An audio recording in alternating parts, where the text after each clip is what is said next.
Hello friends, എല്ലാവർക്കും നമസ്കാരം. നിങ്ങളേവരും കാത്തിരിക്കുന്ന നൈനുടെയും ആദർശിന്റെയും ഇന്നത്തെ വിശേഷത്തിലേക്ക് എല്ലാ കൂട്ടുകാർക്കും സ്വാഗതം. എല്ലാവർക്കും നല്ലൊരു ദിവസം ആശംസിച്ചുകൊണ്ട് തന്നെ നമുക്ക് ഇന്നത്തെ വിശേഷത്തിലേക്ക് കിടക്കാം. അതിനു മുമ്പായിട്ട് ആരെങ്കിലും നമ്മുടെ ചാനൽ ആദ്യമായിട്ട് കാണുന്നുണ്ടെങ്കിൽ ഒന്ന് സബ്സ്ക്രൈബ് ചെയ്ത് വെച്ചോളൂ. അതിനോടൊപ്പം മാക്സിമം നമ്മുടെ വീഡിയോ ഇഷ്ടപ്പെടുകയാണെങ്കിൽ ഒന്ന് ലൈക്ക് അടിച്ചിട്ട് പോകാൻ വേണ്ടി ശ്രമിക്കണേ. അപ്പൊ നമുക്ക് നേരെ വിശേഷത്തിലേക്ക് തന്നെ കിടക്കാം. തുടങ്ങുമ്പോൾ തന്നെ കാണിക്കുന്നത് നമ്മുടെ ദേവയാനിയാണ്. അപ്പം നയനയെ വന്ന് നയനി ഇങ്ങനെ ഒമിറ്റ് ചെയ്ത് കഴിഞ്ഞപ്പോഴത്തേക്കും നയന ഒരു അമ്മയാകാൻ പോകുന്നു എന്നതറിഞ്ഞ് സന്തോഷത്തോടു കൂടി നേരെ നമ്മുടെ ദേവയാനി ആദർശിന്റെ അടുത്തേക്ക് ചെല്ലുന്ന സീനാണ്. അപ്പൊ ആദർശ് ഫോണിലൊക്കെ എന്തോ ഇങ്ങനെ കുത്തിക്കുറിച്ചോണ്ടിരിക്കുകയാണ്. അപ്പോഴത്തേക്കും അങ്ങോട്ട് ചെന്നിട്ട്, എടാ നീ ഇവിടെ ഫോണിൽ കുത്തിക്കൊണ്ടിരുന്നോ? അതെ അതെ, ഒരു സന്തോഷ വാർത്തയുണ്ട്. സന്തോഷ വാർത്തയോ? എന്ത് സന്തോഷ വാർത്തയാണമ്മേ? വേറൊന്നുമല്ല, നീ ഒരു അച്ഛനാകാൻ പോവാ. നമ്മുടെ നയന ഗർഭിണിയാണെന്ന്. ഇത് കേട്ടതും ആദർശിന് ഭയങ്കര സന്തോഷമായിട്ടോ. ആദർശ്, സത്യമാണോ അമ്മേ? സത്യം മോനെ, സത്യമാ. അതെ, ഞാനൊരു മുത്തശ്ശിയാകാൻ പോവാ. എനിക്കറിയില്ല ഞാൻ എങ്ങനെ സന്തോഷിക്കണമെന്ന്. ഇത് ലോകം പിടിച്ചടക്കിയ ഒരു സന്തോഷത്തിലാണ് ഞാനിപ്പോ ഉള്ളത് എന്നൊക്കെ ഇങ്ങനെ പറഞ്ഞു കഴിഞ്ഞപ്പോഴത്തേക്കും ആദർശം ഭയങ്കര സന്തോഷിച്ചിരിക്കുകയാണ് കേട്ടോ. ഏതായാലും ഇതൊക്കെ കഴിഞ്ഞിട്ട് നമ്മുടെ ദേവയാനി തന്നെ ഇരുന്ന് ഭയങ്കര ചിരിയാണ്. നമ്മുടെ ദേവയാനി സ്വപ്നം കണ്ടതാണ് കേട്ടോ. ഈ പകൽ സ്വപ്നം പകൽക്കിനാമെന്നൊക്കെ പറഞ്ഞ് കേട്ടിട്ടില്ലേ? അത് തന്നെ. ഏതായാലും ഭയങ്കര ചിരിയിരുന്നു. സന്തോഷത്തോടെ ചിരിച്ചുകൊണ്ടിരുന്നപ്പോഴത്തേക്ക് ജയം വന്ന് നോക്കിയപ്പോഴത്തേക്കും നമ്മുടെ ദേവയാനി ആണെങ്കിൽ ഒടുക്കത്തെ ചിരി. ഇത് കണ്ടത് പതുക്കെ ജയം വന്നിട്ട്, ഹേയ് എന്താ പറ്റിയത്? തനിക്ക് എന്താണോ പറ്റിയത്? താനീ പകലിരുന്ന് തന്നെ ഇരുന്ന് ചിരിക്കുന്നത് എന്തിനാ? ഇത് കേട്ട് കഴിഞ്ഞപ്പോഴത്തേക്ക് പെട്ടെന്ന് ദേവയാനി, അത് പിന്നെ ചേട്ടാ, ഞാൻ ചിരിച്ചത് പിന്നെ നമ്മൾ പണ്ട് യാത്ര പോയില്ലേ, അപ്പം ഒരു സ്ഥലത്ത് പോയപ്പോഴത്തേക്കും ജയേട്ടൻ വീണ് തോർക്കുന്നുണ്ടോ? അത് ഓർത്തിട്ടാ ഞാനിരുന്ന് ചിരിച്ചത്. ഓഹോ, ഭർത്താവ് വീണതോർത്ത് ഭാര്യ ഓർത്തോർത്ത് ചിരിക്കുന്നു. അത് കൊള്ളാലോടോ. അല്ല, ഒരു കാര്യം ഒന്ന് ഓർത്ത് നോക്കിക്കേ.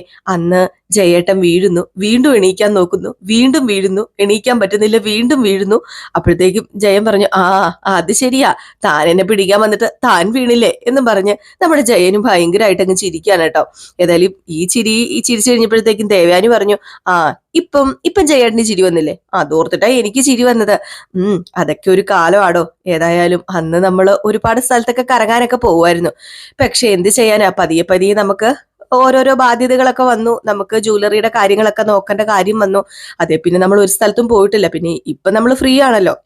ഇപ്പൊ ഏതായാലും ദൈവത്തിന്റെ സഹായത്തോടു കൂടി തന്നെ അവനെല്ലാം അറിയാലോ ആദർശ് മോനെ. അപ്പം അതുകൊണ്ട് തന്നെ ആദർശ് മോൻ എല്ലാം ഏറ്റെടുത്തത് കൊണ്ട് ഇപ്പൊ നമ്മൾ ഫ്രീയാ. വേണമെങ്കിൽ നമുക്ക് അത് കൂട്ട് ഒരു ട്രിപ്പ് പോയാലോ, നമുക്കതൊന്ന് റീക്രിയേറ്റ് ചെയ്താലോ. അത് പിന്നെ നമുക്ക് റീക്രിയേറ്റ് ചെയ്താലോ എന്ന് ചോദിച്ചാല്, അത് നമുക്ക് ഒറ്റയ്ക്ക് പോകുന്ന കാര്യമല്ലേ ഞാൻ പറഞ്ഞത്. നമുക്ക് വേണമെങ്കിൽ അജയനെയും അതുപോലെ തന്നെ ജാനകിനെയും കൂട്ടാം. അജയനെയും ജാനകിനെയും മാത്രമല്ല ജയേട്ട കൂട്ടണ്ടേ, ഈ വീട്ടിലെ എല്ലാവരുമായിട്ട്, പ്രത്യേകിച്ച് എന്റെ മോനും കൂടെ വേണം, എന്റെ ആദർശ് മോനും. എന്നിട്ട് നമുക്കൊരു സ്ഥലത്ത് പോകണം, ഒരു ടൂറിന് പോകണം. അതൊരിപ്പോ വൺ ഡേ ട്രിപ്പ് ആണെങ്കിലും അല്ല, ഇനിയിപ്പോ 2-3 ദിവസമാണെങ്കിലും കുഴപ്പമില്ല. ഇതൊക്കെ പറയാൻ എളുപ്പമാ. പക്ഷെ ബിസിനസിന്റെ കാര്യങ്ങളൊക്കെ അതൊക്കെ നോക്കാതെ നമുക്ക് ഇട്ട് കളഞ്ഞിട്ട് പോകാൻ പറ്റില്ലല്ലോടോ. അതും ശരിയാ ജയേട്ടാ. ഏതായാലും ബിസിനസ് എന്നൊക്കെ പറഞ്ഞുകൊണ്ട് ഇങ്ങനെ നടക്കാതെ കുടുംബജീവിതവും അതും കൂടെ ഒന്ന് ആസ്വദിക്കണ്ടേ? അല്ല, നമ്മൾ ഈ അനന്തപുരിക്കാര് അങ്ങനെയല്ലേ ഇത്രയും നാളും പൊക്കോണ്ടിരുന്നത്. അത് ശരിയാ ദേവയാനി നീ പറഞ്ഞത്. എത്ര ബിസിനസ് ആണെങ്കിലും കുടുംബത്തിന് കൊടുക്കേണ്ട പ്രാധാന്യം കുടുംബത്തിന് തന്നെ കൊടുക്കണം. എന്നിട്ട് നമ്മുടെ ജയൻ പറഞ്ഞു, ഇപ്പം മൂർത്തീസ് ജ്വല്ലറിയുടെ നട്ടല് നമ്മുടെ ആദർശ് മോനാ. പിന്നെ ആദർശ് വരുമ്പം നയനയും വരും. അത് നിനക്ക് ഇഷ്ടപ്പെടുവോ? അത് പിന്നെ ആദർശ് അവളില്ലാതെ വരത്തില്ലെന്നുള്ള കാര്യം ഉറപ്പല്ലേ? ഇപ്പൊ രണ്ടാളും ഒന്നിച്ചല്ലേ ടൂർ പോയിരിക്കുന്നത്. അല്ല, അത് നീ പറഞ്ഞിട്ടല്ലേ പോയത്? അതൊക്കെ ശരിയാ. എങ്കിലും നമ്മൾ പോകുമ്പം ആദർശിനെയും കൂട്ടുവാണെങ്കിൽ അവള് വരണമെന്നും പറഞ്ഞ് അവൻ വാശി പിടിക്കും. അത് ശരിയാ. ഏതായാലും എന്ത് ചെയ്യാനാ? പിന്നെ അവളെ കൊണ്ടുപോകാതിരിക്കാൻ പറ്റില്ലല്ലോ. അല്ല, നീ വരണ്ടാന്ന് പറഞ്ഞാലേ നയന മോള് വരില്ല. പക്ഷെ അത് ശരിയല്ലെന്ന് ഞാൻ പറയത്തുള്ളൂ. അതുകൊണ്ടാ ഞാൻ പറഞ്ഞത്, പോകുമ്പോ എല്ലാവരും കൂടെ ഒന്നിച്ചു പോകാന്ന്. നയനെങ്കിൽ നയന, അപ്പൊ പിന്നെ പരാതിയും പരിഭവവും ഉണ്ടാവില്ലല്ലോ. യാത്ര എന്ന് പറയുമ്പോ സന്തോഷത്തോടു കൂടി പോകേണ്ടതല്ലേ. പിന്നെ അവൾ എപ്പോഴും കണ്ടോണ്ടിരിക്കാനേ എനിക്ക് വലിയ പ്രയാസാ ചെയ്യട്ടാ. എനിക്ക് ഇഷ്ടമല്ല അവളെ കാണുന്നത്. അതുകൊണ്ടാ ഇപ്പം ആദർശനോട് ടൂർ പോകാൻ പറഞ്ഞത്. അത്രയും ദിവസം എനിക്ക് അവളെ കാണാതെ ഇരിക്കാലോ. അവളുമായിട്ട് പോയി കഴിഞ്ഞാല് എന്തൊരാശ്വാസമായി എന്നറിയാമോ. ഇനിയിപ്പം കുറച്ചു ദിവസം കാണണ്ടല്ലോ എന്നോർത്ത് സമാധാനിക്കാം. ഇത്രയും വെറുപ്പുണ്ടെങ്കിൽ പിന്നെ എന്തിനാ നയനമോളെ ഇങ്ങോട്ട് കൂട്ടിക്കൊണ്ട് വന്നത്? അതിന്റെ കാര്യം ഉണ്ടായിരുന്നോ? അതിന്റെ കാരണം ഞാൻ ഒരുപാട് പറഞ്ഞതല്ലേ ജയേട്ടനോടൊക്കെ. എന്റെ മുന്നില് ഇപ്പൊ ഉള്ളത് മരുമകളല്ല, മകന്റെ സന്തോഷം അതാ എനിക്ക് വലുത്. അവളുടെ സുഖവും സന്തോഷവും ആഗ്രഹങ്ങളും ഒക്കെ എനിക്ക് സാധിച്ചു കൊടുക്കണം. ഈ അമ്മയ്ക്ക് ഇനി അതിനല്ലേ പറ്റത്തുള്ളൂ. അതിനുവേണ്ടി മാത്രമാ ഞാൻ അവളെ കൂട്ടിക്കൊണ്ട് വന്നത്. അല്ലാതെ അതിനു പിന്നിൽ മറ്റൊരു ദുരുദ്ദേശവും ഇല്ല. അങ്ങനെ ഓർക്കുകയേ വേണ്ട. പിന്നെ സ്നേഹിച്ചിട്ടാണെന്ന് ഒരിക്കലും ഓർക്കണ്ട. ഞാൻ അവളെ ഈ ജന്മത്ത് സ്നേഹിക്കാൻ പോകുന്നില്ല. നമ്മുടെ മകന്റെ സന്തോഷം അവന്റെ ഭാര്യയാണെങ്കിൽ അവളെ നമുക്ക് സ്നേഹിച്ചൂടെ ദേവയാനി? അങ്ങനെ സ്നേഹിച്ചു തുടങ്ങിക്കൂടെ നമുക്ക്? അവള് അകന്നു നിൽക്കുന്നത് നമ്മുടെ മോന് താങ്ങാൻ പറ്റുന്നില്ലെന്ന് തനിക്ക് ഉറപ്പുണ്ടെങ്കിൽ അങ്ങനെയുള്ള മരുമകളെ നമ്മൾ ചേർത്ത് പിടിക്കുകയല്ലേ ദേവയാനി ചെയ്യേണ്ടത്? ജയേട്ടൻ ചേർത്ത് പിടിച്ചോ, എന്നെ അതിനൊന്നും കിട്ടത്തില്ല. ഞാൻ ചേർത്ത് പിടിക്കാനും വരുന്നില്ല, അടുക്കാനും പോകുന്നില്ല. ഓ, ഏതു നേരം അവളുടെ കാര്യം തന്നെ ഇങ്ങനെ പറഞ്ഞുകൊണ്ടിരിക്കാതെ ഒന്ന് നിർത്തുന്നുണ്ടോ ജയേട്ടാ എന്നൊക്കെ പറഞ്ഞിട്ട് നമ്മുടെ ദേവയാനി വീണ്ടും ഇങ്ങനെ നിന്ന് ചിരിക്കുകയാണ് കേട്ടോ. ചിരിച്ചപ്പോഴത്തേക്കും പെട്ടെന്ന് ജയൻ എന്താ എന്താ തനിക്ക് പറ്റിയത്?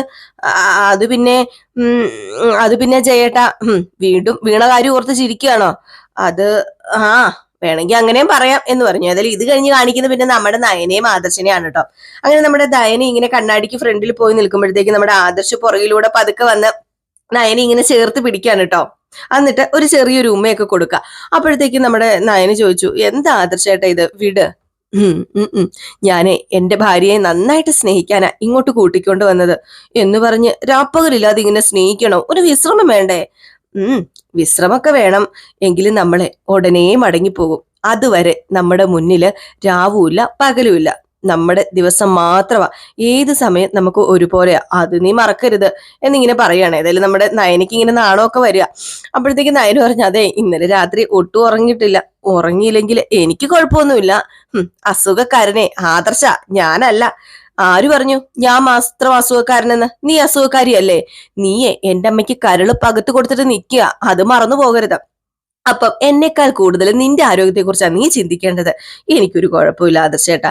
ഞാൻ പഴയതിനേക്കാൾ ഹെൽത്തിയാ, ആരോഗ്യവതിയാ എന്ന് നീ പറയുന്നല്ലേ, അത് ഞാൻ സമ്മതിച്ചു തരണോ?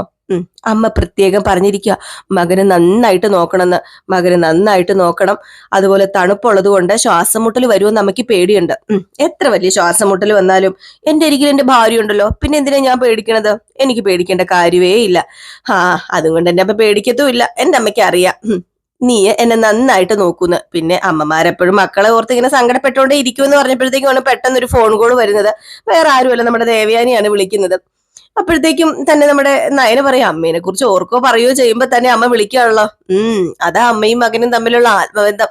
ആ അമ്മേ, ഹലോ, എന്താ അമ്മേ? അതെ, എണീറ്റില്ലായിരുന്നോ? 8 മണി ആയില്ലേ അമ്മേ? പിന്നെ എണീക്കത്തില്ലേ? ഞങ്ങൾ എണീറ്റു. അല്ല, ബ്രേക്ക്ഫാസ്റ്റ് ഒക്കെ കഴിച്ചെന്നേ. കുളിയൊക്കെ കഴിഞ്ഞിട്ട് ഞങ്ങൾ പുറത്തേക്ക് പോവാ. അല്ല, അടുത്ത അമ്പലമൊന്നും ഇല്ലേ മോനെ? അമ്പലം ഉണ്ടെങ്കിൽ അവിടെ പോയി പ്രാർത്ഥിക്കണം കേട്ടോ. അവിടെ പോയി ഭഗവാനെ കണ്ട് അങ്ങനെയെങ്കിലും അവളുടെ സ്വഭാവം നന്നാവുമെങ്കിലും നന്നാകട്ടെ. അതിന് അവളുടെ സ്വഭാവത്തിന് ഒരു കുഴപ്പമില്ല അമ്മേ. അവളുടെ സ്വഭാവത്തിന് എന്ത് കുഴപ്പമുണ്ടെന്ന് അമ്മ ഈ പറയുന്നത്? നീ പറഞ്ഞാൽ മതിയോ? മറ്റുള്ളവർക്കും കൂടെ തോന്നണ്ടേ അവളുടെ സ്വഭാവത്തിന് കുഴപ്പമില്ലെന്ന്? അതെ, അമ്മയ്ക്ക് വേണ്ടി അടുത്തുള്ള ഏതെങ്കിലും ശിവക്ഷേത്രത്തിൽ പോയി മൃത്യുഞ്ജഹോമം കഴിപ്പിക്കണമെന്ന് നയന പറയുമായിരുന്നു. എന്നെ കുറിച്ച് നിങ്ങൾ ആരും ചിന്തിക്കേണ്ട. നിങ്ങൾക്ക് വേണ്ടി പ്രാർത്ഥിക്കുക, വഴിപാട് കഴിക്കോ, എന്ത് വേണമെങ്കിലും ചെയ്തോ. എന്റെ കാര്യം നിങ്ങൾ പറയണ്ട. രണ്ടാൾക്കും സ്വാതന്ത്ര്യം അനുവദിച്ചു തന്നതേ നിന്റെ സന്തോഷത്തിന് വേണ്ടിയാ, നിന്റെ സന്തോഷം കാണാൻ വേണ്ടിയാ. എന്ന് വെച്ച് അത് ദുരുപയോഗം ചെയ്യരുത് കേട്ടോ. എന്ത് ദുരുപയോഗം ചെയ്യാനാ അമ്മേ? അങ്ങനെയൊന്നുമില്ല. കുന്നിന്റെ മുകളിലൊന്നും വലിഞ്ഞു കയറരുതെന്നാ ഞാൻ പറഞ്ഞത്. അവിടെ കുന്നുകളൊക്കെയുള്ള പ്രദേശമല്ലേ, അതുകൊണ്ടാ ഞാൻ പറഞ്ഞത്. എനിക്ക് കുന്നിന്റെ മുകളിൽ കയറുന്നതിന് പ്രയാസമൊന്നുമില്ലമ്മേ. പക്ഷെ നയനയ്ക്ക് പ്രയാസമായിരിക്കും. എനിക്ക് പ്രയാസമൊന്നുമില്ല. അതെ, അവക്കും പ്രയാസമില്ലെന്നാ പറയുന്നത് അമ്മേ. അതൊന്നും വേണ്ട. ഞാൻ പറഞ്ഞല്ലോ, കുന്നിന്റെ മുകളിലോ വെള്ളത്തിലോ അവിടെ ഒന്നും പോകേണ്ട കാര്യമില്ല. ശരീരം അനക്കി കുന്നിന്റെ മുകളിൽ പോകണ്ട. അല്ല, നയന കയറണ്ടെന്നാണോ ഞാൻ കയറണ്ടെന്നാണോ പറയുന്നേ? നിന്റെ കാര്യമോ ഞാൻ പറഞ്ഞത്? തണുപ്പാ. ഒന്നാമത് കാറ്റ് വരും, ഭയങ്കര കാറ്റ് വരും. പിന്നെ തണുപ്പിൽ കുന്നു കയറുമ്പോഴേ ശ്വാസം എടുക്കാൻ ഭയങ്കര ബുദ്ധിമുട്ടായിരിക്കും. കേട്ടോ ഞാൻ പറഞ്ഞത്? കേട്ടമ്മേ. റിസ്ക് ഉള്ള യാത്രകളൊക്കെ ഞാൻ ഒഴിവാക്കിക്കോളാം. അതുപോലെ അമ്മയ്ക്ക് അവിടെ എത്തിയിട്ട് എന്നെ വിളിക്കാന്ന് പറഞ്ഞിട്ട് നീ വിളിച്ചില്ലല്ലോ. ഇന്ന് രാവിലെയും നീ ഇങ്ങോട്ട് വിളിച്ചില്ല. കൂട് തുറന്ന് വിട്ടാ പിന്നെ മറ്റുള്ളവരെ കുറിച്ച് ചിന്തിക്കേണ്ട കാര്യമില്ലല്ലോ. അത് പിന്നെ ഇന്നലെ രാത്രി ഞങ്ങൾ വിളിച്ചിരുന്നു, പക്ഷെ കിട്ടിയില്ല. ഒട്ടും നെറ്റ്വർക്ക് ഉണ്ടായിരുന്നില്ല. ഞാൻ അങ്ങോട്ട് വിളിച്ചപ്പോ റേഞ്ച് ഉണ്ടല്ലോ, ഇങ്ങോട്ട് വിളിക്കുമ്പോൾ മാത്രമാണല്ലോ നെറ്റ്വർക്ക് ഇല്ലാത്തത്. ആ, എന്തെങ്കിലും ആട്ടെ, വിളിച്ചില്ലെങ്കിലും കുഴപ്പമില്ല, സേഫ് ആയിട്ട് ഇരുന്നാൽ മാത്രം മതി, ആരോഗ്യം ശ്രദ്ധിക്കണം, അത് മാത്രമേ ഉള്ളൂ. അത് പറയാനാ ഞാൻ ഈ ഇടയ്ക്കിടയ്ക്ക് വിളിച്ച് ശല്യം ചെയ്യുന്നത്, അല്ലാതെ വേറൊന്നിനുമല്ല. ശരി അമ്മേ, ഇത് ഒരു ശല്യം ചെയ്യലൊന്നുമല്ല, അമ്മ ഇങ്ങനെ ഇടയ്ക്കിടയ്ക്ക് വിളിക്കണം, എങ്കിൽ പിന്നെ ഞാൻ വെച്ചേക്കാം എന്ന് പറഞ്ഞിട്ട് നമ്മുടെ ആദർശ് ഫോൺ കട്ട് ചെയ്യാണ് കേട്ടോ. അപ്പോഴത്തേക്ക് നയന പറഞ്ഞു, ഞാൻ ഇന്നലെ ഒരുപാട് തവണ പറഞ്ഞതല്ലേ അമ്മയെ അങ്ങോട്ട് വിളിക്കണമെന്ന്, അത് പിന്നെ വിളിച്ചപ്പോ കിട്ടാഞ്ഞിട്ടല്ലേ, ഒന്നുകൂടെ ട്രൈ ചെയ്യാൻ പറഞ്ഞിട്ട് കേട്ടില്ല. അപ്പം അപ്പം മറ്റു കാര്യങ്ങളിലായിരുന്നു ശ്രദ്ധ. എന്റെ മോളെ, ദേ വിവാഹം കഴിഞ്ഞതിന് ശേഷമേ കഴിഞ്ഞ ദിവസത്തെ പോലെ ഒരു രാത്രി അത് ആദ്യമായിട്ടല്ലേ നമ്മുടെ ജീവിതത്തിൽ ഉണ്ടായത്. ഇതിനു മുമ്പ് ഉണ്ടായിട്ടുണ്ടോ? അപ്പൊ പിന്നെ ആ നേരത്തെ ആരായാലും കുറച്ച് സ്വാർത്ഥതയൊക്കെ കാണിക്കും. അതിപ്പോ അമ്മയാണെങ്കിലും അച്ഛനാണെങ്കിലും. അത് മാത്രമേ എന്റെ ഭാഗത്തു നിന്നുണ്ടായുള്ളൂ. അത് പിന്നെ എനിക്ക് ഒപ്പം വരുമ്പോ ഇടയ്ക്കിടയ്ക്ക് അമ്മേനെ വിളിച്ചോണ്ടിരിക്കണം, അല്ലെങ്കിൽ ഞാൻ ആദർശേട്ടനെ ബ്രെയിൻ വാഷ് ചെയ്ത് മാറ്റിന്ന് അമ്മ പറയില്ലേ, അമ്മ വിചാരിക്കില്ലേ?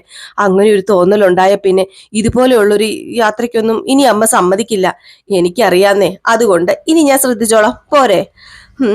എവിടെ ശ്രദ്ധിക്കാനാ, ശ്രദ്ധിക്കാൻ മാത്രം സമയമുണ്ടോ? ഇപ്പൊ കണ്ടില്ലേ, ഒരു നിയന്ത്രണവും ഇല്ല, അങ്ങോട്ട് മാറി നിൽക്കുക. ദേ എന്തായാലും അമ്മ വിളിച്ചു കഴിഞ്ഞു, ഇനിയെ നിയന്ത്രിക്കാൻ ഉദ്ദേശിക്കുന്നേ ഇല്ല. ഇങ്ങോട്ട് വാ പെണ്ണെ എന്നും പറഞ്ഞ് നമ്മുടെ നയനെ ഇങ്ങനെ വിളിക്കുകയാണ് കേട്ടോ. അപ്പോഴത്തേക്കും നയന് പറഞ്ഞു, അതെ അടുത്ത അമ്പലം ഉണ്ടെങ്കിൽ അവിടെ പോണം, എന്നിട്ട് വേണം ബ്രേക്ക്ഫാസ്റ്റ് കഴിക്കാന്, വിട്ടേ ഇപ്പം അമ്പലത്തിൽ പോണം. ആ, അമ്മ പറയുന്നതൊക്കെ പോലെ തന്നെ നീയും അമ്പലത്തിൽ പോകാനാണല്ലേ അമ്പലത്തിൽ പോകാന് ഇരിക്കുന്നത്. അല്ല, നിനക്ക് എങ്ങനെ മനസ്സിലായി അമ്മ ഇതൊക്കെ പറഞ്ഞത്? അത് പിന്നെ ഇവിടെ നിന്ന് മറുപടി കൊടുക്കുമ്പോ എനിക്ക് അറിയാലോ. ഏതായാലും നമുക്ക് ഇവിടെ ഒരു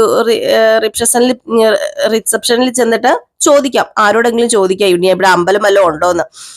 എന്ന് പറഞ്ഞ് നേരെ ഒരു അവിടെ ആ ഒരു റിസപ്ഷനിൽ പോവുകയാണ് കേട്ടോ ഇവര്, അമ്പലം തിരക്കാൻ വേണ്ടി. ഏതായാലും അത് കഴിഞ്ഞ് പിന്നെ കാണിക്കുന്ന സീൻ എന്ന് പറഞ്ഞാല് ആണ് കേട്ടോ. അപ്പൊ അനി എന്തോ ഇങ്ങനെ അങ്ങോട്ടും ഇങ്ങോട്ടും മറിച്ചൊക്കെ ഒരു ബുക്ക് നോക്കിക്കൊണ്ടിരിക്കുക.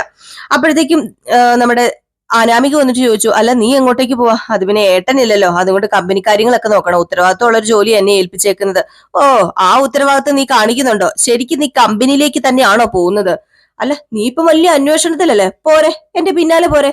പിന്നാലെ വന്നു കഴിഞ്ഞാൽ അറിയാലോ കമ്പനിയിലേക്കാണോ അതോ ഇനി വേറെ ആരെങ്കിലും കാണാനാണോ എന്നൊക്കെ. എന്നിട്ട് നീ വീട്ടിൽ വന്ന് വിളമ്പ, എന്നിട്ട് വഴക്കുണ്ടാക്ക. ഏടത്തിനെയും കൊണ്ട് ഏട്ടൻ ടൂറിന് പോയിരിക്കുക, നമ്മൾ പുതുമോടിയാ, നമ്മൾ ഇതുവരെ പുറത്തേക്കൊന്നും പോയില്ല, നിനക്കറിയാലോ. അയ്യോ, എന്തിനാ പുറത്തു പോകുന്നത്? ഇവിടെ ഇരുന്ന് വഴക്കിട്ടാ പോരെ, ഇനി പുറത്തു പോയി റൂം എടുത്ത് അവിടെ ഇരുന്ന് തല്ലുകൂടണോ? ഒരു കല്യാണം കഴിഞ്ഞതോടെ എന്റെ ജീവിതം തീർന്നെന്ന് കൂട്ടിക്കൊണ്ടാ മതി. ആര് പറഞ്ഞു ജീവിതം തീർന്നെന്ന്? ഇന്നത്തെ പെൺകുട്ടികൾ പഴയ പോലെയൊന്നുമല്ല. അവര് കല്യാണം കഴിഞ്ഞ് വീടിനകത്ത് വന്നാലേ ശ്വാസം മുട്ടി ജീവിക്കുന്നവരൊന്നുമല്ല. പൊരുത്തക്കേട് വന്നിട്ടുണ്ടെ കൈ കൊടുത്ത് പിരിയും, അതാ പുതിയ നയം. അങ്ങനെ കൈ കൊടുത്തൊന്നും ആരും പിരിയാറില്ല. അല്ലെങ്കിൽ പിന്നെ നഷ്ടപരിഹാരം ചോദിക്കും, അത് മേടിച്ചോണ്ട് പോകും. നിനക്ക് നഷ്ടപരിഹാരം വേണോ? എങ്കിൽ തരാം. അല്ലാതെ ഞാൻ പറഞ്ഞല്ലോ, ഭർത്താവിന്റെ വീട്ടിലെല്ലാം കടിച്ചമർത്തി ആരും ജീവിക്കാറില്ല. ഞാൻ പോണമെന്നല്ലേ നിന്റെ ആഗ്രഹം? അതിനുവേണ്ടിയല്ലേ നീ ഇങ്ങനെയൊക്കെ പറയുന്നത്? വീടിനകത്ത് വഴക്കുണ്ടാകരുത്, അത് മാത്രമേ എനിക്ക് പറയാനുള്ളൂ. വഴക്കുണ്ടായ വീടിനകത്ത് എല്ലാവരും അറിയൂല്ലോ. അസുഖക്കാരനായ നിന്റെ മുത്തശ്ശനൊക്കെ വേദനിക്കുമല്ലോ. മറ്റുള്ളവരെ തൃപ്തിപ്പെടുത്താൻ വേണ്ടി ജീവിക്കുമല്ലേടാ നീ? മറ്റുള്ളവർക്ക് വേണ്ടി മാത്രം. അതെ, ചില സമയത്ത് അതൊക്കെ വേണ്ടി വരും. സ്നേഹിക്കുന്നവരെ വേദനിപ്പിക്കാതിരിക്കാൻ വേണ്ടി പല അഡ്ജസ്റ്റ്മെന്റും ചെയ്യേണ്ടി വരും. അതിലൂടെയാണ് ഞാൻ കടന്നു പോകുന്നത്. അതെ, എന്നാലും എന്നെ അതിന് കിട്ടത്തില്ല. എനിക്ക് എന്റേതായ കാഴ്ചപ്പാടുണ്ട്, സ്വപ്നങ്ങളുണ്ട്, അതൊക്കെ എനിക്ക് നിറവേറ്റണം. ആ സ്വപ്നത്തിൽ എന്നെ കൂട്ടാൻ പറ്റുന്നില്ലെങ്കിൽ നിന്നോട് ഞാൻ പൊക്കോളാൻ പറഞ്ഞില്ലേ? നീ എന്തിനാ ഇവിടെ കടിച്ചു വലിഞ്ഞു കയറി കിടക്കുന്നത്? നിന്റെ വാശി നടക്കാൻ വേണ്ടി വീട്ടിനകത്ത് ഒരാളെ കൊല്ലാൻ പോലും നിനക്ക് മടിയില്ലെന്ന് എനിക്ക് മനസ്സിലായി. എന്താടാ നീ പറഞ്ഞത്? എന്താ നീ പറഞ്ഞത്? ഞാൻ പറഞ്ഞതിൽ ഒരു തെറ്റുമില്ല, ഞാൻ കാര്യമായിട്ട് തന്നെയാ പറഞ്ഞത്. ഇതുകൊണ്ടാ ഇന്നത്തെ കാലത്ത് പെൺകുട്ടികളൊന്നും കല്യാണം കഴിക്കാത്തത്. പിന്നെ എന്തിനാടി നീ എന്റെ പിന്നാലെ നടന്ന് എന്നെ കല്യാണം കഴിച്ചത്? ഈ വീട്ടിലെ മരുമകളാണെന്ന് വാശി പിടിച്ച് നടന്നത് നീയല്ലേ? അവിടെ നീ നിന്റെ അച്ഛനും ഒക്കെ ഈ വീടിന്റെ ബന്ധുക്കളാകാൻ മാത്രം ആഗ്രഹിച്ചത്, അല്ലാതെ സമാധാനമോ കല്യാണമോ ഒന്നും അല്ല. അനന്തപുരി തറവാട്ടിലെ മരുമകളാ നീ എന്ന് പറഞ്ഞു നടക്കാൻ വേണ്ടി മാത്രമാണ് നീ നിന്റെ അച്ഛനും അമ്മയ്ക്ക് ഈ ബന്ധത്തെ പ്രോത്സാഹിപ്പിച്ചത്, അല്ലേ? അല്ലാതെ വേറൊന്നും അല്ലല്ലോ. എന്നാൽ നമ്മുടെ കല്യാണത്തിന് മുമ്പ് എനിക്ക് കുറച്ച് കണക്കുകൂട്ടലൊക്കെ ഉണ്ടായിരുന്നു. നീയായി ഒത്തുപോകാൻ ബുദ്ധിമുട്ടാണെന്ന്. അത് തന്നെ ഇപ്പൊ സംഭവിച്ചുകൊണ്ടിരിക്കുന്നത്. എന്നെ കല്യാണം കഴിച്ചിട്ട് വേറൊരുത്തിനെ മനസ്സിൽ കൊണ്ടിട്ട് നടക്കുന്നവനെ സ്നേഹിക്കാൻ എന്നെ കിട്ടില്ല, എനിക്ക് പറ്റില്ല. സ്നേഹിക്കണ്ട, നിന്റെ സ്നേഹം കിട്ടാൻ വേണ്ടിയിട്ട് എന്നെ സ്നേഹിക്കുന്നവരെ മനസ്സിൽ നിന്ന് എടുത്ത് കളയാനേ എന്നെ കിട്ടില്ല. എനിക്കത് മാത്രമേ പറയാനുള്ളൂ എന്ന് പറഞ്ഞിട്ട് നമ്മുടെ അനി അങ്ങ് പോയിട്ടോ. ഇതും കൂടെ കേട്ട് കഴിഞ്ഞപ്പോഴത്തേക്കും നമ്മുടെ അനാമികക്ക് പെരുത്ത് കയറി വരുന്ന, പെരുത്തെന്ന് പറഞ്ഞ പെരുവിരളിൽ കൂടെ പെരുത്ത് കയറി വരികയാണ്. അങ്ങനെ ഇങ്ങനെ പെരുപ്പിച്ച് ഇങ്ങനെ ശ്വാസം മുട്ടി ഇങ്ങനെ അങ്ങനെ മുട്ടി ഇങ്ങനെ നിൽക്കുകയാണ് കേട്ടോ. ഏതായാലും ഈ സീൻ കഴിഞ്ഞ് പിന്നെ കാണിക്കുന്നത് അഭിനെ നവ്യനെയാണ് കേട്ടോ. അഭി ഇങ്ങനെ കണ്ണാടിയിലൊക്കെ നോക്കിക്കൊണ്ടിരിക്കുമ്പോഴത്തേക്കും നമ്മുടെ നവ്യ വന്നിട്ട്, എടാ 5ാം മാസമായിട്ട് നീ എനിക്ക് എന്ത് ഗിഫ്റ്റ് തരാനാ ഉദ്ദേശിക്കുന്നത്? ഗിഫ്റ്റോ? ഞാൻ നിനക്കൊരു വാഴപ്പിണ്ടി തരാം എന്നിങ്ങനെ മനസ്സിൽ പറഞ്ഞു. അപ്പം നവ്യ ചോദിച്ചു, നീ എന്താ മനസ്സിൽ പറഞ്ഞത്? ഒലക്കയില് മൂട് തരാന്നായിരിക്കൂലേ? അതിനിപ്പോ ഒരു ഒലക്ക ഒന്നും വീട്ടില് ഒന്നും ഉപയോഗിക്കുന്നില്ലല്ലോ, ഒരു വീട്ടിലും ഉപയോഗിക്കുന്നില്ല, അതുകൊണ്ട് അതിന് മൂട് തരാൻ പറ്റത്തില്ലല്ലോ. ഓരോരോ ഫംഗ്ഷൻ നടക്കുമ്പോ നീ എനിക്ക് എന്ത് തരുമെന്ന് ഗതികേടില്ല ഞാനിപ്പം. അങ്ങനെ നോക്കിയിരിക്കുക, നീ ഒന്നും തരാറില്ലല്ലോ. അങ്ങനെ തരാറുള്ള ഗുണമൊന്നും നിനക്കില്ല. അതെനിക്കറിയാം. അതെ, ആദ്യമൊക്കെ പരിങ്ങലിലായിരുന്നു നയനയുടെ ജീവിതം. അവരിപ്പോ അടിച്ചു പൊളിച്ച് നടക്കാലോ. അവളെ അടിച്ചു പൊളിച്ച് നടക്കുന്നതിന് ഒരു ഇതുമില്ല. കാരണം MDയുടെ ഭാര്യയാ. ഞാനേ ഒരു തൊഴിലാളി മാത്രം. അല്ല, നിനക്ക് 19,000 രൂപ ശമ്പളം കിട്ടുന്നുണ്ടല്ലോ. അതൊക്കെ നീ എവിടെ കൊണ്ടാ കളയുന്നത്? ഏത് പെൺകുട്ടിക്കാ കൊടുക്കുന്നത്? എനിക്ക് എന്താ ചെലവില്ലേ? എന്തോന്ന് ചെലവ്? ഭക്ഷണം ഉൾപ്പെടെ എല്ലാം ഇവിടെ നല്ലേ നീ കഴിക്കുന്നത്. അതിനാർക്കും പൈസയൊന്നും കൊടുക്കണ്ടല്ലോ. പിന്നെ ഈ കിട്ടുന്ന പൈസയൊക്കെ നീ എന്ത് ചെയ്യുവാടാ? അതെ, ഞാൻ കത്തിച്ചു കളയും വെറുതെ ഇരിക്കുമ്പോ. അതെനിക്ക് മനസ്സിലായി. അതുകൊണ്ടാ ഞാൻ ചോദിച്ചത്, ഏത് പെണ്ണുങ്ങൾക്കാ കൊടുക്കുന്നതെന്ന്. അത് കത്തിച്ചു കളയുന്നത് പോലെ തന്നെയാണല്ലോ. നിനക്ക് എല്ലാ കാലത്തും ഒരു കാമുകീനെ വേണമല്ലോ. നീ ഇല്ലാത്ത കാര്യം പറയല്ല. ഇല്ലാത്തതൊന്നും അല്ല ഞാൻ പറയുന്നത്. അതുകൊണ്ട് തന്നെ അയ്യപ്പസ്വാമി നിന്നെ പരീക്ഷിച്ചത്. ആ പരീക്ഷണത്തിന് പ്രായശ്ചിത്തം ചെയ്യാന്നേ ഞാൻ പറഞ്ഞിട്ടുണ്ട് അയ്യപ്പസ്വാമിയോട്. അടുത്ത തവണ ഈ വീട്ടിൽ നിന്ന് കഠിന വ്രതം എടുത്തു പോകുന്നത് ഞാനായിരിക്കും. നിന്നെ കൊണ്ട് അതിന് പറ്റുവോ അഭി? വാക്കൊന്ന് പ്രവൃത്തി മറ്റൊന്ന്. ആ രീതിയിലാ നിന്റെ പോക്ക്. അതെ, അത് നിന്നെ കല്യാണം കഴിച്ചതിന് ശേഷമടി. അല്ല, അതിനു മുമ്പ് നിന്റെ സ്വഭാവം നല്ലതായിരുന്നോ? അയ്യോ, നീ നല്ലവനായിരുന്നല്ലോ. വിവാഹം കഴിക്കുന്നതിന് മുമ്പാണല്ലോ നീ എന്നെ പ്രേമിച്ചത്. അന്ന് നീ ഏട്ടനെ പാരവെച്ചോണ്ടാണല്ലോടാ എന്നെ പ്രേമിക്കാൻ വേണ്ടി വന്നത്. ഏത് നേരവും കഴിഞ്ഞു പോയ കാര്യം നീ ഇങ്ങനെ പറയല്ലേ. എനിക്ക് പല അബദ്ധങ്ങളും അങ്ങനെ പറ്റിയിട്ടുണ്ട്. അതിലൊരബദ്ധമാണ് നീ. അങ്ങനെയെങ്കിലേ 5ാം മാസം ചടങ്ങ് നടക്കുമ്പോൾ നീ ഇവിടെയുള്ള എല്ലാവരോടും പറ എന്നെ ഒഴിവാക്കുകയാണെന്ന്. അങ്ങനെ പറയാൻ നിനക്ക് പറ്റുമോ? ഇത് കേട്ട് കഴിയുമ്പോഴത്തേക്ക് നമ്മുടെ അഭി പറഞ്ഞു, അങ്ങനെ ഒഴിവാക്കാൻ എനിക്ക് പറ്റില്ലല്ലോ. അങ്ങനെ ഒരു ഗണിയിലാണല്ലോ ഞാനിപ്പോ കിടക്കുന്നത്. എടാ, ഞാൻ ഒഴിവായി പോവുകയാണെങ്കിലേ എനിക്ക് ഉറപ്പുണ്ടെടാ, ഞാൻ പ്രസവിക്കുന്ന കുഞ്ഞിനെ ഈ വീട്ടിലെ ചിലരെങ്കിലും സ്നേഹിക്കുന്ന. അത് മാത്രമല്ലടാ, ആ കുഞ്ഞിനും എനിക്കും ജീവിതകാലം മുഴുവനും കഴിയാനുള്ള സ്വത്ത് നിന്റെ ആദർശേട്ടൻ തരുന്നുള്ള കാര്യം 100% ഉറപ്പാ. നീ ഒഴിവായി പോയ പിന്നെ എന്താ പ്രശ്നം? പിന്നെ അതിനുശേഷം നിന്നെയും നിന്റെ അമ്മേനെ ഈ വീട്ടിലുള്ളവരെ പ്രതിസ്ഥാനത്ത് തന്നെ നിർത്തും. നിങ്ങൾക്ക് പിന്നെ ഇവിടെ ഒരു സ്ഥാനവും കാണത്തില്ല. കല്യാണം കഴിച്ചുകൊണ്ട് വന്ന പെൺകുട്ടികളെ ഉപേക്ഷിക്കുന്ന ആണുങ്ങൾക്ക് ഈ വീട്ടിലൊരു നായയുടെ വില പോലുമില്ല.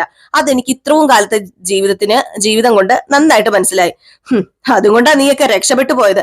എടാ, മൂർത്തി മുത്തച്ഛനെ പോലെ ഒരു മുത്തച്ഛനെ കിട്ടാൻ നീ പുണ്യം ചെയ്യണം. ദത്തുപുത്രനാണെങ്കിൽ നീ നോക്കണം. നിന്നെ എത്ര നന്നായിട്ടാ നോക്കിയത്.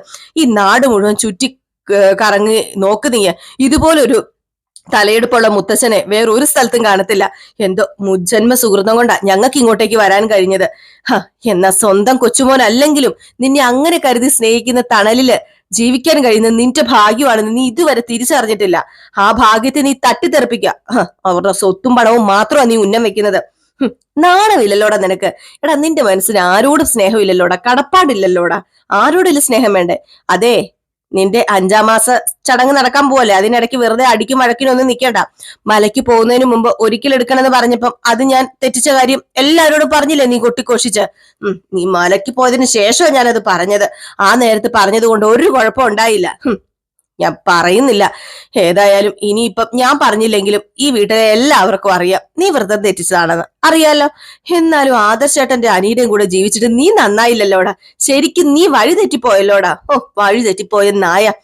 മൂശാട്ട, എന്റെ കുണം മാറിപ്പൊക്കോ നീ എന്നിങ്ങനെ പറഞ്ഞപ്പോഴത്തേക്കും നമ്മുടെ നവ്യ അങ്ങ് പോവുകയാണ് കേട്ടോ. പിന്നെ കാണിക്കുന്ന സീൻ എന്ന് പറഞ്ഞിട്ടുണ്ടെങ്കിൽ നമ്മുടെ അനിയുടെ കൂട്ടുകാരിയാ. അങ്ങനെ കൂട്ടുകാരെയുക.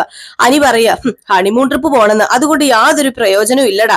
എന്റെ ജീവിതം നശിച്ചെന്ന് കൂട്ടിക്കൊണ്ടാ മതിയിടാ. സത്യം പറഞ്ഞാല് മരിച്ച് ജീവിക്കുക. നിങ്ങളോടൊക്കെ ഇത് പറയാൻ പറ്റത്തുള്ളൂ. നാട്ടുകാരെ കാണിക്കാൻ വേണ്ടി ഒരു ഭാര്യ, കല്യാണം കഴിഞ്ഞെന്ന് അറിയിക്കാൻ വേണ്ടി മാത്രം. അതിനപ്പുറം ഞങ്ങൾ തമ്മിൽ ഒരു ബന്ധവും ഇല്ലടാ. അല്ല, നീ എന്തൊക്കെയാടാ ഈ വിളിച്ചു പറയുന്നത്? എടാ, ഇതൊക്കെ സത്യമാണോ? ഇതൊക്കെയാ സത്യം. ബെഡ്റൂമില് ഞങ്ങൾ 2ആയിട്ടാ കഴിയുന്നത്. ഇതുവരെ ഞങ്ങൾ ഒരുമിച്ചിട്ടില്ല. എനിക്ക് അവളോടോ അവക്ക് എന്നോടോ ഒരു സ്നേഹവുമില്ല. കല്യാണം കഴിഞ്ഞപ്പോ നീ എല്ലാ അർത്ഥത്തിലും മാറിയെന്ന് ഞാൻ വിചാരിച്ചത്. പക്ഷെ മാറി മനസമാധാനത്തോട് ജീവിച്ച എന്റെ സ്വസ്ഥത നഷ്ടപ്പെട്ടു. അങ്ങനെ ഒരു മാറ്റം എന്റെ ജീവിതത്തിൽ ഉണ്ടായി. എടാ, സത്യം പറയാലോ, ഇപ്പൊ ഞാന് ആത്മഹത്യയെ കുറിച്ചാ ചിന്തിക്കുന്നത് എന്നിങ്ങനെ പറയാണ്. അപ്പം ഇത് കേട്ടുകൊണ്ട് നമ്മുടെ നന്ദു മാറി നിൽപ്പുണ്ടായിരുന്നു കേട്ടോ. അപ്പൊ നന്ദു ഇതൊക്കെ കേൾക്കുന്നുണ്ട്. ഏതായാലും നന്ദുവിനെ കാണിച്ചുകൊണ്ടാണ് ഇന്നത്തെ വിശേഷം അവസാനിക്കുന്നത്. അപ്പൊ എല്ലാവരും കാത്തിരിക്കുക. അടുത്ത വിശേഷവുമായിട്ട് വരാം. അതുവരെ എല്ലാവർക്കും ടാറ്റാ, ബൈ ബൈ.